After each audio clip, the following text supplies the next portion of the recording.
नमस्कार दोस्तों, informal education में आपको स्वागत है। दोस्तों आज हम जानने के लिए कोशिश करेंगे प्रिंसिपल्स ऑफ करिकुलम कंस्ट्रक्शन।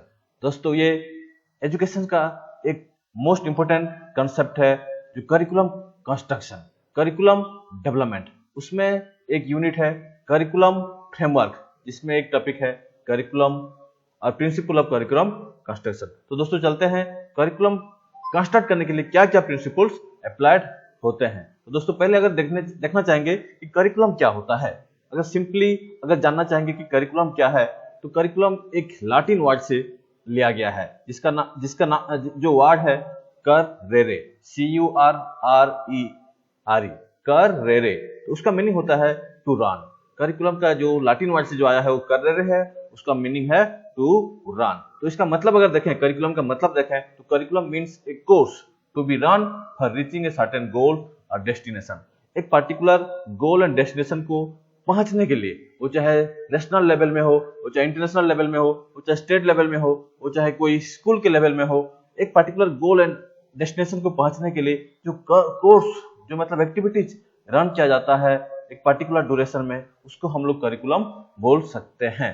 तो दोस्तों अभी अगर नेशनल एजुकेशन पॉलिसी को देखें, अभी के समय में in India national education policy 2020 आ चुका है, जिसमें मेन 3 एम्स और मेन 3 गोल्स ऑफ एजुकेशन कहा गया है। एक है इंडिविजुअल एम्स, दूसरा है सोशल एम्स और तीसरा है नेशनल डेवलपमेंट एम्स। तो दोस्तों इंडिविजुअल मतलब प्रत्येक चिल्ड्रन का डेवलपमेंट होना, सोसाइटी का डेवलपमेंट होना, सोसाइटी एज ए होल का डेवलपमेंट होना, और उसके साथ साथ नेशन का डेवलपमेंट होना। नेशन का डेवलपमेंट मतलब इकोनॉमिक एस्पेक्ट्स में, सोशल एस्पेक्ट्स में, कल्चरल एस्पेक्ट्स में, पॉलिटिकल एस्पेक्ट्स में, जितने भी डायमेंशंस हो सकता है डेवलपमेंट का, सब एस्पेक्ट्स में डेवलप होना, ये एजुकेशन का गोल है। और उसी डेवलपमेंट को एक कोर्स के तहत अगर कैरी आउट किया जाएगा तो उसको बोलेंगे हम लोग करिकुलम। तो दोस्तों ये करिकुलम है।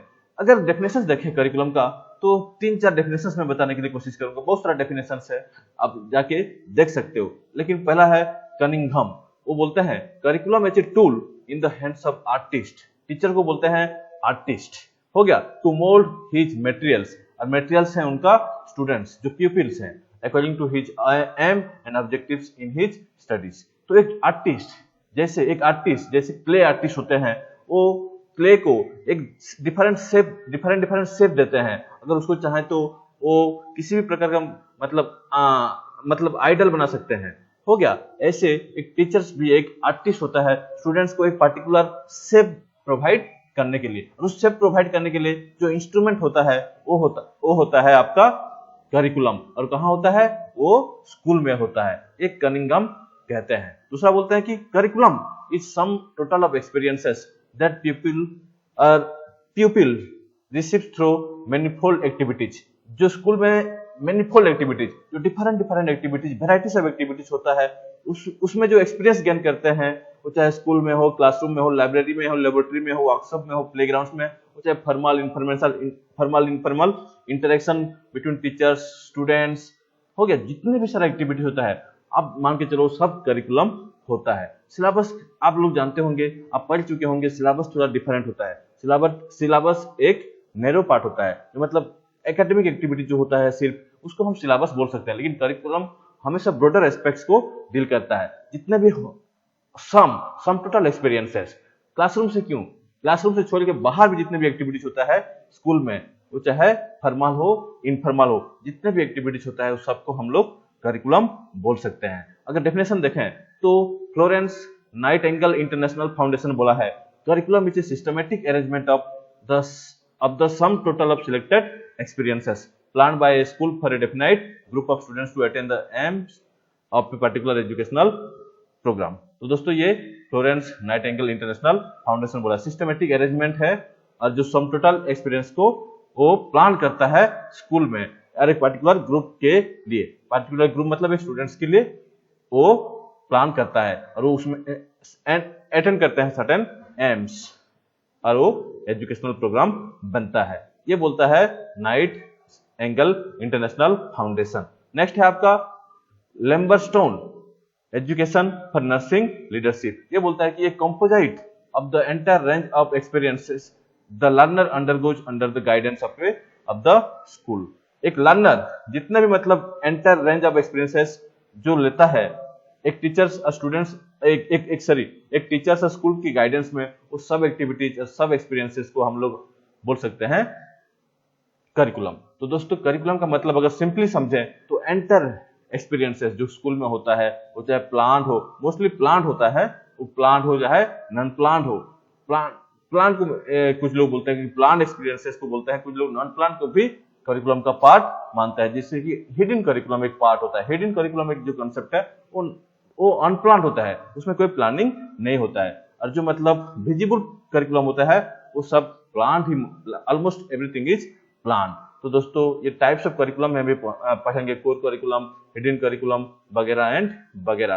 तो प्लान एंड नॉन प्लान दोनों करिकुलम होता है, लेकिन मोस्टली प्लान जो होता है वो करिकुलम के पार्ट में आता है, जो अनप्लान होता है वो हिडन करिकुलम के पार्ट में आता है। तो दोस्तों ये 3 डेफिनेशन है करिकुलम का। नेक्स्ट चलते हैं, why do you need curriculum construction. Curriculum construction क्यों चाहिए हमको, क्यों मतलब एक स्कूल में एक प्रोग्राम रन करने के लिए एक पर्टिकुलर करिकुलम को फ्रेम करना चाहिए, एक पर्टिकुलर करिकुलम को कंस्ट्रक्ट करना चाहिए। दोस्तों उसके लिए 3 पॉइंट में पॉइंट बताने के लिए कोशिश करूंगा। देखिए अभी के समय में नेशनल इंटरनेशनल का डिमांड से रियलिटीज होता है। अभी के समय में हमारे देश में हम लोग चाहते हैं कि हमारा देश कैसे स्मूथली डेवलप करे, स्मूथली इकोनॉमिक ग्रो होए, स्मूथली सोशल हार्मोनी एस्टैब्लिश हुए। तो नीड ऑफ द नेशन है ये। उसके बाद इंटरनेशनल पर्सपेक्टिव में देखें तो कैसे मतलब ये जो कोविड-19 का मारामारी है उसको कैसे मतलब उससे कैसे हम लोग बचे। तो need and demand of the nation and international level में जो होता है उसको कॉन्सेंस करने के लिए, उसको मीट करने के लिए टाइम टू टाइम करिकुलम को कंस्ट्रक्ट करना पड़ता है, जिसके लिए न्यू एजुकेशन पॉलिसी 2020 इंडिया में आ गया है। उसके देखो 1986 में जो पॉलिसी आया था, न्यू एजुकेशन पॉलिसी जो आया था उस समय दूसरा था, अभी के समय कुछ अलग हो चुका है। टेक्नोलॉजी का एडवांसमेंट हो चुका है, 21st सेंचुरी का सेकेंड डेकेड खत्म होने वाला है, तो अभी का नीड एंड डिमांड कुछ अलग हो गया है। इसीलिए न्यू एजुकेशन पॉलिसी आया है। न्यू एजुकेशन पॉलिसी के हिसाब से हमारा जो नेशनल करिकुलम फ्रेमवर्क जो है, जो मतलब एनसीएफ जो बनाते हैं एनसीईआरटी के द्वारा, वो डिजाइन करेंगे कि हमारे देश का करिकुलम कैसा होना चाहिए, स्कूल करिकुलम कैसा होना चाहिए। तो दोस्तों नेशनल इंटरनेशनल डिमांड्स को देखते हुए एजुकेशन पॉलिसी आते हैं, करिकुलम फ्रेमवर्क बनते हैं, डिफरेंट रेगुलेटिंग अथॉरिटीज हमारे इंडिया में एनसीईआरटी जो एनसीएफ डेवलप करती है, हो गया। तो उसी के हिसाब से फिर स्कूल लेवल में करिकुलम डेवलपमेंट होता है। तो ये पहला नीड है। दूसरा है आपका इनोवेटिव प्रोसीड्यूर्स। दोस्तों समय के हिसाब से क्रिएटिविटी, इनोवेशंस, टेक्नोलॉजी का एडवांसमेंट होता है, उसको भी आप मतलब इनकलकेट करने के लिए निश्चित रूप से नया करिकुलम डेवलपमेंट का बात कहोगे, तो इसीलिए भी करिकुलम डेवलपमेंट होता है। नेक्स्ट है change in philosophy, psychology, educational psychology, social change, technology and so on. समय के हिसाब से फिलोसफी जो होता है वो धीरे धीरे चेंज होता है। पहले जो फिलोसफी था गुरु ब्रह्मा, गुरु विष्णु, गुरुदेवम महेश्वर, वो फिलोसफी अभी धीरे धीरे चेंज होने लगा है। आजकल बोलने लगे हैं कि students also Brahma, students also Vishnu, student also Maheshwar. तो चेंज इन फिलोसफी, जो स्टूडेंट सेंटर और चाइल्ड सेंटर एजुकेशन का बात कह रहे हैं, तो पेडागोजी में चेंज होना चाहिए, आर्ट ऑफ टीचिंग में चेंज होना चाहिए। तो इसीलिए भी करिकुलम डेवलपमेंट का, करिकुलम कंस्ट्रक्शन का समय समय के हिसाब से होना चाहिए, इसीलिए भी मतलब करिकुलम कंस्ट्रक्शन चाहिए। चलते हैं आगे। दोस्तों नेक्स्ट है प्रिंसिपल्स ऑफ करिकुलम कंस्ट्रक्शन। मैं अबाउट 11-12 प्रिंसिपल बताऊंगा, जिसमें एक एक करके आप समझ लेने के लिए कोशिश करना। पहला प्रिंसिपल है AIIMS and objective of education based on national and international demands. जो प्रिंसिपल होता है करिकुलम डेवलपमेंट का, पहला प्रिंसिपल होता है कि जो नेशनल एंड इंटरनेशनल लेवल में जो मतलब डिमांड है उसको, उस एम को फुलफिल करना पड़ता है। जैसे कि नेशनल लेवल में individual development, social development, national development, और इंटरनेशनल लेवल में international peace and harmony, international security. ये सब चीज को देखते हुए मतलब हमको करिकुलम डेवलपमेंट करना चाहिए। That is called AIIMS and objective of education based on national and international demands. ये पहला प्रिंसिपल ऑफ करिकुलम कंस्ट्रक्शन। दूसरा है चाइल्ड सेंटर प्रिंसिपल। दोस्तों आजकल का जो पेडागोजी है वो शिफ्ट हो रहा है, subject centre, teacher centre pedagogy से शिफ्ट होकर चाइल्ड सेंट्रिक अप्रोच को एडॉप्ट कर रहे हैं। तो चाइल्ड, उसका जो एक्चुअल नीड होता है उसका जो इंटरेस्ट होता है, उसका जो कैपेबिलिटीज होता है, उसी को देखते हुए जो कंस्ट्रक्टिविस्ट पेडागोजी आया है। कंस्ट्रक्टिविस्ट पेडागोजी जो मतलब students mind construct all kinds of knowledge. Knowledge कभी ट्रांसमिट नहीं होता है, नॉलेज हम we do not transmit knowledge, rather knowledge is constructed by learners. तो जो स्टूडेंट्स का जो इंटरेस्ट है, कैपेबिलिटी है, पास्ट एक्सपीरियंसेस है, उसके हिसाब से करिकुलम डेवलपमेंट होना चाहिए। ऐसे है कि गांव की किताब में हम लोग अगर गांव के बच्चों को अगर सपोज हम एक एग्जांपल लेके चलते हैं, अगर स्टूडेंट्स को गांव से पता नहीं है कि क्या होता है पाइनएप्पल, अगर पाइनएप्पल का मतलब एग्जांपल देते हैं तो वो जो कंसेप्ट है उसके दिमाग में नहीं आता, क्योंकि उसके एक्सपीरियंस में नहीं आया है क्या है पाइनएप्पल। अगर उसको अगर हम बोलेंगे मतलब पटाटोस, टोमाटोस, तो निश्चित रूप से वो समझ जाएगा कि हाँ पटाटो से है, टमाटो से है, हो गया ब्रिंजाल से है, वो समझ जाएगा, लेकिन पाइनएप्पल उसके दिमाग में नहीं आया है। तो वैसे अगर मैं बोलना चाहता हूँ कि स्टूडेंट्स का जो नीड है, स्टूडेंट्स का जो इंटरेस्ट है, स्टूडेंट्स का जो बैकग्राउंड है, एक्सपीरियंसेस है, उसी के हिसाब से भी करिकुलम डेवलपमेंट होना चाहिए। That is called child centric principal of curriculum development. तीसरा है principle of socio economic political needs. हमारे देश में, हमारे राज्य में, हर जगह में सोसाइटी एज ए होल को डेवलप करने के लिए बात करते हैं। देश में इकोनॉमी का प्रॉस्पेरिटी आएगा, इसीलिए भी बात करते हैं। नो डाउट जब लोग एजुकेटेड होंगे तो निश्चित रूप से उनका अर्निंग लेवल बढ़ेगा।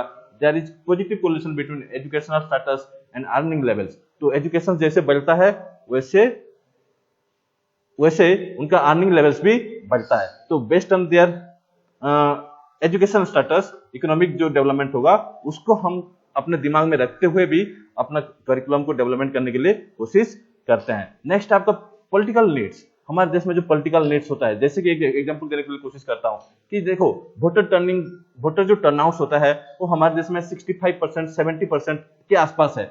100 लोग होते हैं हमारे देश में, 100 लोग से सिर्फ 60-70 लोग जाते हैं वोट देने के लिए, जिसमें 30 लोग जाते ही नहीं है। वो मोस्टली एजुकेटेड लोग ही होते हैं, और वो एजुकेटेड लोग जानते हैं कि पॉलिटिकल सिनेरियो हमारा मैनिपुलेट हो रहा है। कौन कर रहा है? पॉलिटिशियंस हमारे पॉलिटिकल सिस्टम को मैनिपुलेट करते हैं, पॉपुलिस्ट पॉलिसी लेके आते हैं। इसको देखते हुए वो लोग वोट देने नहीं जाते, लेकिन वो गलत है। एक एजुकेटेड आदमी अगर एक अच्छा वोट नहीं देगा, एक सही आदमी को नहीं चुनेगा, तो एक अनएजुकेटेड आदमी कैसे मतलब चूज कर सकता है? गांव में लोग लुभाना जो पॉलिसी होता है, जो पॉपुलिस्ट पॉलिसी होता है, उसको देख के वो लोग वोट देते हैं। लेकिन आप एजुकेटेड लोग एक रैशनल थिंकर होके एक वोट देना चाहिए। तो हमारे देश में कैसे डेमोक्रेसी स्ट्रेंथन करे, हमारे देश में कैसे मतलब पॉलिटिकल मैच्योरिटी आए, इसके लिए भी मतलब हमको पढ़ना चाहिए, और उसके लिए भी करिकुलम डेवलपमेंट होना चाहिए। So this is third principal of curriculum construction. Next आपका प्रोटेक्शन, प्रमोशन एंड प्रिजर्वेशन और conservation of art, culture and heritage. हमारे देश का जो एंशिएंट टाइम से अगर हम लोग का अगर देखें तो आर्ट, कल्चर, हेरिटेज जो है उसको भी प्रमोट करना, मतलब जो हम लोग पढ़ते हैं art and craft, art and performing, जैसे डिफरेंट टाइप्स ऑफ डांस भी पढ़ते हैं, हो गया, वो सब हमारा आर्ट कल्चर का एक पार्ट होता है। आर्ट एंड कल्चर को प्रमोट करना, प्रोटेक्ट करना, हो गया, वो भी एक करिकुलम डेवलपमेंट का एक पार्ट होता है, करिकुलम कंस्ट्रक्शन का एक पार्ट होता है। इसी प्रिंसिपल को भी हमेशा लेके चलना चाहिए। हमारे देश का पास्ट क्या था उसको भी मतलब फ्यूचर जनरेशन को बताना पड़ेगा। फ्यूचर जनरेशन को बताने के लिए उसके लिए करिकुलम डेवलपमेंट करना चाहिए। This is fourth principle of curriculum construction. Next आपका education must prepare child of shouldering future responsibility. देखो आज का जो चाइल्ड है वो फ्यूचर का मतलब लीडर है। हमारे देश का मतलब देश को बढ़ाने के लिए वो लोग शोल्डर करेंगे, जितने भी काम है उनके शोल्डर में लेके चलेंगे। अगर आज से अगर इस चिल्ड्रन को अगर हम अच्छा एजुकेशन नहीं देंगे तो वो लोग शायद फ्यूचर में अच्छा काम नहीं कर पाएंगे। तो उसके लिए फॉरवर्ड लुकिंग प्रिंसिपल भी बोलते हैं इसको क्या बोलते हैं? Forward looking principle. आज के बच्चे को ऐसे मतलब ट्रीट करो, ऐसे मतलब स्ट्रेंथन करो कि वो फ्यूचर में अच्छा रिस्पांसिबिलिटी निभा पाए, फ्यूचर में जो हमारा देश है उसको डेवलप करवा पाए। That is also one principle of curriculum construction. Next आपका लाइफ प्रिपेयरिंग प्रिंसिपल, जो मतलब देखिए आजकल का लाइफ बहुत कॉम्प्लेक्स होने लगा है, फूड का स्कार्सिटी चल रहा है, हो गया, मतलब जब का मतलब अपॉर्चुनिटी कम देखने को मिल रहा है, स्किल कम देखने को मिलता है। तो एक लाइफ को आप कैसे मतलब प्रिपेयर करोगे वो आपके स्कूलिंग से ही चलता है, आपका मतलब करिकुलम से ही डिसाइड होता है। अगर आपको स्किल नहीं सिखाया जाएगा, आपको वोकेशन कैसे मतलब क्रिएट करना है, वोकेशन एजुकेशन में कैसे कोप करना है, कैसे वोकेशन आप अपने आप में जनरेट कर सकते हो, वो अगर स्कूल लेवल से नहीं अगर सिखाया जाएगा तो आप अपना लाइफ को एक्चुअल ढंग से प्रिपेयर नहीं कर पाओगे। हम लोग का अभी के जो एजुकेशन सिस्टम है जॉब ओरिएंटेड, हम मतलब जॉब सीकर होते हैं। जॉब सीकर होंगे तो कितना जॉब हमको सरकार देगा? नहीं दे पाएगा उतना जॉब जितना हमको डिमांड है। उसके लिए हमको क्या करना पड़ेगा? जॉब क्रिएटर बनना पड़ेगा। और उसके लिए क्या चाहिए हमको? स्किल एजुकेशन, वोकेशनल एजुकेशन वगैरह एंड वगैरह। ये इसके लिए भी मतलब हमको करिकुलम से ही मतलब काम करना चाहिए, करिकुलम कंस्ट्रक्शन से ही काम करना चाहिए। नेक्स्ट आपका एनवायरमेंटल एजुकेशन, जो मतलब एनवायरमेंटल चेंज जो हो रहा है, क्लाइमेट चेंज हो रहा है, जो पोल्यूशन लेवल बढ़ रहा है, उसके प्रति हम लोग का भी अवेयरनेस होना चाहिए। इसी के हिसाब से भी मतलब करिकुलम डेवलपमेंट होता है। This is also live preparing principal of curriculum development है। नेक्स्ट आपका इंटीग्रेशन एंड कोरिलेशन। देखो डेवलपमेंट हम जब पढ़ते हैं ना, ग्रोथ एंड डेवलपमेंट, हम अपना एजुकेशनल साइकोलॉजी में पढ़ते हैं, वहां हम पढ़ते हैं कि development is a correlated and integrated process, जिसमें एक जैसे physical development is related to intellectual development, intellectual development is related to moral development and all other development. तो ऐसे डेवलपमेंट कभी एक डेवलपमेंट हमेशा अकेला नहीं बढ़ सकता है, हमेशा अकेला नहीं जा सकता। इसके लिए हर all kinds of development must be correlated and integrated with one another. इसीलिए हेल्थ एजुकेशन है। जैसे कि हेल्थ एजुकेशन में बहुत फिजिकल डेवलपमेंट होगा, मोटर डेवलपमेंट होगा, और उसके साथ साथ इंटेलेक्चुअल डेवलपमेंट भी होगा। अगर इंटेलेक्चुअल डेवलपमेंट होगा तो निश्चित रूप से सोशल डेवलपमेंट में भी हेल्प होगा। सोशल डेवलपमेंट होता है तो मोरल इमोशनल डेवलपमेंट में भी हेल्प होगा। तो करिकुलम ऐसा डिजाइन होना चाहिए, ऐसा प्रिंसिपल को फॉलो करना चाहिए जिसमें all development they will be interrelated and correlated. That is also actual principle of curriculum development. Next आपका principle of developing higher cognitive abilities and utilities. आप लोग जानते हो जो आजकल की जो सिनेरियो है, हम लोग मार्क ओरिएंटेड कितना ज्यादा परसेंट ला सकते हैं, लेकिन हम लोग ये नहीं सोचते कि हम लोग कितना ज्यादा यूटिलाइज कर सकते हैं जो लर्न कांसेप्ट है, हो गया, और कितना मतलब हम लोग इस लर्न कांसेप्ट से प्रॉब्लम सॉल्व कर सकते हैं, क्रिटिकल थिंकिंग कर सकते हैं, कि कैसे मतलब हम लोग डिसीजन ले सकते हैं, इवैल्यूएट कर सकते हैं, एनालिटिकल थिंकिंग डेवलप कर सकते हैं, उसको हम लोग नहीं देखते। कैसे मतलब हमको जब मिलेगा, इसके लिए हम बात करते हैं। तो हायर ऑर्डर कॉग्निटिव एबिलिटीज को डेवलप करना चाहिए और उसके लिए करिकुलम डेवलपमेंट होना चाहिए। तो उसके प्रैक्टिकलिटी को भी देखना चाहिए। तो ये है principle of developing higher order cognitive ability, starting from critical, creative, divergent, जितने भी अच्छे जितने भी थिंकिंग है उसको देखना चाहिए, और उसके साथ साथ प्रैक्टिकलिटी और utility of the learn concept, that is called principle of developing higher order cognitive abilities and utility. Next principle है आपका वेराइटीज एंड फ्लेक्सिबिलिटी। जब हम लोग करिकुलम डेवलप कर रहे होते हैं उसमें हम लोग रिजिड नहीं होना चाहिए कि सिर्फ यही डालना है, क्योंकि need and demand of the students अलग अलग होता है, वेराइटी होता है, क्योंकि हमारा सोशियो इकोनॉमिक कंडीशन ही वेराइटी से फ्लेक्सिबल है। तो बेस्ड ऑन आवर वेराइटी और diversity of our people, the curriculum should be variety and flexible, ना बल्कि रिजिड, हो गया। तो ये भी एक प्रिंसिपल है करिकुलम डेवलपमेंट का। नेक्स्ट आपका use of leisure time principle, जो मतलब लीजर टाइम होता है उसको भी यूज करने का एक करिकुलम का डेवलपमेंट का पार्ट होता है। जैसे कि म्यूजिक हो गया, आर्ट क्राफ्ट हो गया, ये सब लीजर टाइम को यूटिलाइज करता है, हमारे मन को खुशी देती है। इसके लिए हम लोग इसके लिए भी काम करना चाहिए, और इसके लिए भी हम लोग स्कूल में आर्ट क्राफ्ट म्यूजिक को ऐड करते हैं। That is also one principle of curriculum development है। नेक्स्ट आपका principle of use digital technology. 21st century में जब अभी की बात करें, ये ट्रेडिशनल टाइम में ये नहीं था, ये प्रिंसिपल नहीं था, लेकिन अभी 21st सेंचुरी में एक बहुत बड़ा प्रिंसिपल आ गया है, principle of use digital technology. वो चाहे वेब 2 टेक्नोलॉजी हो, वो चाहे आर्टिफिशियल इंटेलिजेंस हो, वो चाहे वर्चुअल टेक्नोलॉजी हो, जितने भी टेक्नोलॉजी है उसको यूज करने का जो प्रिंसिपल है उसको भी मतलब हम लोग कंसिडर करना चाहिए करिकुलम डेवलपमेंट में। तो ये है आपका 11 प्रिंसिपल्स ऑफ करिकुलम डेवलपमेंट। और एक बार रिवाइज करते रहा हूँ। Aims and objectives of education, पहला principle aims and objectives of education जो होता है उसी जो नेशनल एंड इंटरनेशनल के डिमांड के हिसाब से उसी के हिसाब से करिकुलम डेवलपमेंट होना चाहिए। नेक्स्ट चाइल्ड सेंटर प्रिंसिपल्स को फॉलो करना चाहिए। तीसरा है socio economic political needs of the peoples, उसी के हिसाब से करिकुलम डेवलपमेंट होना चाहिए। नेक्स्ट आपका promotion protection and conservation of art culture craft and वगैरह हमारा जो मतलब एंशिएंट टाइम से जो चल के आ रहा है उसको भी मतलब हम फ्यूचर जनरेशन को बताएं कि हमारा आर्ट कैसा था, हमारा कल्चर क्या था, हमारा क्या क्या वगैरह था। नेक्स्ट आपका फ्यूचर जनरेशन जो फॉरवर्ड लुकिंग प्रिंसिपल है। आज का जनरेशन काल का मतलब लीडर बनेगा, उस लीडर को अभी से प्रिपेयर करना पड़ेगा, उसीलिए मतलब हम लोग फॉरवर्ड लुकिंग प्रिंसिपल्स को फॉलो करना चाहिए। लाइफ प्रिपेयरिंग हो गया, प्रत्येक चीज को लेके हम लोग लाइफ कैसे मतलब प्रिपेयर हो सकता है स्टूडेंट्स का प्रथम क्लास से, उसी को ध्यान देना चाहिए, चाहे एनवायरमेंटल एजुकेशन के माध्यम से, वोकेशनल एजुकेशन के माध्यम से, स्किल एजुकेशन के